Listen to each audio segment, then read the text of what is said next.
खुलुमबाय नोंथांमोनखौ आंनि चेनेलाव फिन खेबसेबाव बरायनाय बावहरग्रोनाय थालायबाय आसा खालामो बयबो मोजाङैनो दङ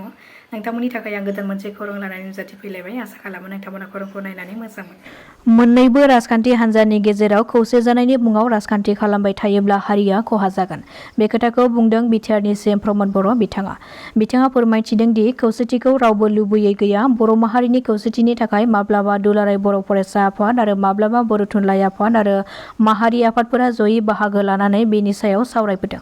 जेब्ला आंबो एबसुआव थानाय समाव खौसे खालामनो थाखाय नाजाबोदोंमोन आइडिय'लजिया गुबुन गुबुन जानायनि थाखाय राजखान्थि हिसाबै खौसे जानाया गोबां समावनो गोब्राब जानानै फैयो नाथाय आं खावलायदों जाय जेरावखि थाया मानो हारिनि फारसे बयबो जाहाथे मोनसे माहारिबादखौ रावबो नागारा आरो समखौ नायनानै माब्लाबा मोजाङै साननाय फैयोब्ला आरो हारिनि थाखाय मोनसे बिन्दोआवनो बयबो ज' जानो हायोब्ला बयबो खौसे आगान सुरनो हायोब्ला जोबोद मोजां नाथाय खौसेथिनि मुङाव राजखान्थि खालामलायबाय थायोब्ला बेयो हारिनिसो खहा जागोन बेखायनो जाहाथे खौसे जानायखौ गोसोनिफ्राय बयबो सानो आरो बेखौ सानब्रबनानै राजखान्थिनि माबा मोनसे थांखि लानानै साना आरो बेखौ अरायबो माहारि दानायनि थाखाय हारिनि आद्रा थाबावनाय खामानिफोरखौ मावफुंनो थाखाय हारिखौ बुहुमाव गेरेमसा हारि दानो थाखाय बड'फाया होलांनाय बिबानखौ मावफुंनो थाखाय बयबो खौसे आवगायनानै फैनांगौ अब्ला बर' हारिनि गेजेराव खौसेया सानसेब्लाबो जाथारगोन बेखौ आं लुबैयो होननानै गावनि बिबुंथिनि गेजेरजों फोरमायदों सिएम प्रमद बर' बिथाङा लादाखआव गिख्रंथाव जाब्रबथायजों मोगा-मोगि जादों भारतारि रैखाथि हान्जानि गारिया जाथायनि सोमोन्दै मिथिनो हानाय बादिब्ला लादाखनि दुर्बगनि साखाथियाव गंसे भारतारि रैखाथि हान्जानि गारिया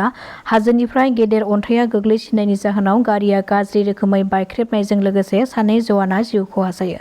आरो साब्रै जवानफोरा गोब्राबैनो जोखोम जादों मिथिनो हानाय बादिब्ला बे गिख्रंथाव जाब्रबथाया थांनाय बुधबारनि फुंनि 11 बाजिसोआव लादाखनि दुर्बगनि साखाथियाव जादोंमोन बे गिख्रंथाव जाब्रबथायाव भारतारि रैखाथि हान्जानि सासे लेफ्टेनेन्ट कर्नेल भानु प्रताप सिंह आरो लान्स डेफर्डार दलजित सिंहआ जिउ खहा जायो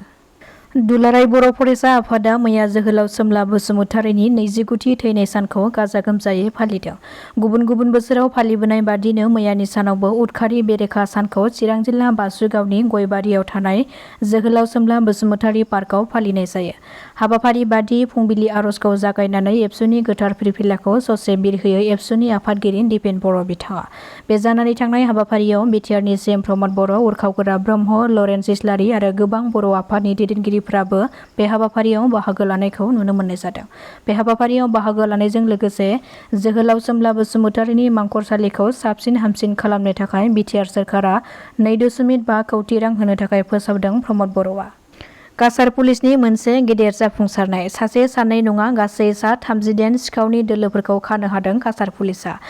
पुलिसआ सिलचरनि गुबुन गुबुन ओनसोलाव सिग्रोमनाय हाबाफारि लानायनि गेजेरजों गासै सा 30 सिखावफोरखौ खानो हायो बे खाजानाय सिखावफोरजों लोगोसे बिसोरनिफ्राय गंथाम गंब्रै बाइक दाम गोसानि सनानि गहेनाफोर दाम गोसानि घड़ी एलुमिनियाम तार आरो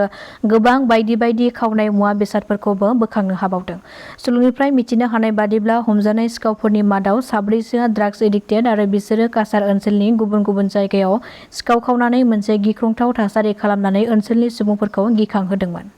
असमिया फावखुंग्रि नन्दिनी केशवखौ पुलिसआ एरेस्ट खालामबाय पानबारि आइजो पुलिसआ एरेस्ट खालामदों नन्दिनी केशवखौ हिट एन्ड रान केसआव पानबाजार पुलिसआ हमदों नन्दिनी केशवखौ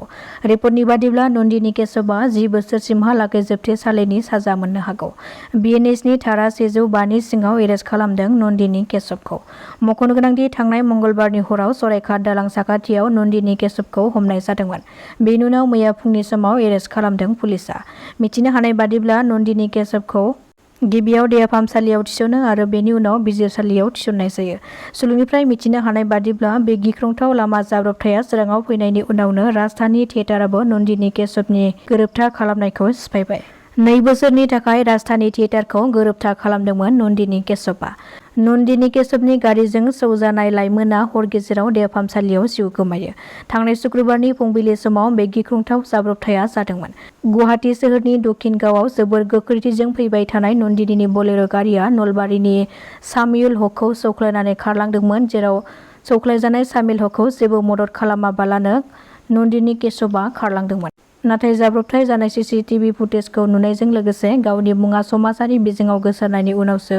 नन्दिनी केशवआ खौरां लाहैदोंमोन होननानै मिथिनो मोननाय जादों उदांस्रि सान एबा 15 आगस्टनि सिगाङावनो काछाराव गंसे पिस्तलजों सासे सुबुंखौ खादों पुलिसा। काछारनि लखिपुराव मोनसे स्रोद सुलुंनि गेजेरजों संदाननायनि गेजेरजों शरीफ हुसेन मुंनि सुबुंनि नखराव पिस्तलजों लोगोसे शरीफ हुसेनखौबो खानो हायो पुलिसा। 15 आगस्टनि सिगाङावनो बेबादि सिग्रोमनायनि गेजेरजों पिस्तल बोखांनो हानाया ओनसोलाव मोनसे गिखांनाय थासारि सोमजिहोदों। पुलिसा दायो खाजानाय शरीफ हुसेनखौ उदखारि आफादजों सोमोन्दो दङ नामा बेनि सायाव संदाननो थाखाय थियारि जादों होननानै सुलुंनिफ्राय मिथिनो मोननाय जादों। बर' कछारी अनसाय गाव हायुं खुंथायनि गोबां सुफुंजायै जेंनाफोरखौ लानानै फैगौ आगस्टनि 7 खालारखालि खुंनो लानाय मिरि खौसेथि बर' सुबुं आफादनि सुबुंखौ होसिख्रावनाय एबा दा ग्रेट मास क्राइं हाबाफारिनि सोमोन्दै मैया गेजेर जनाय दख'रा खौसेथि बर' सुबुं आफादनि बेन्दोङाव थानाय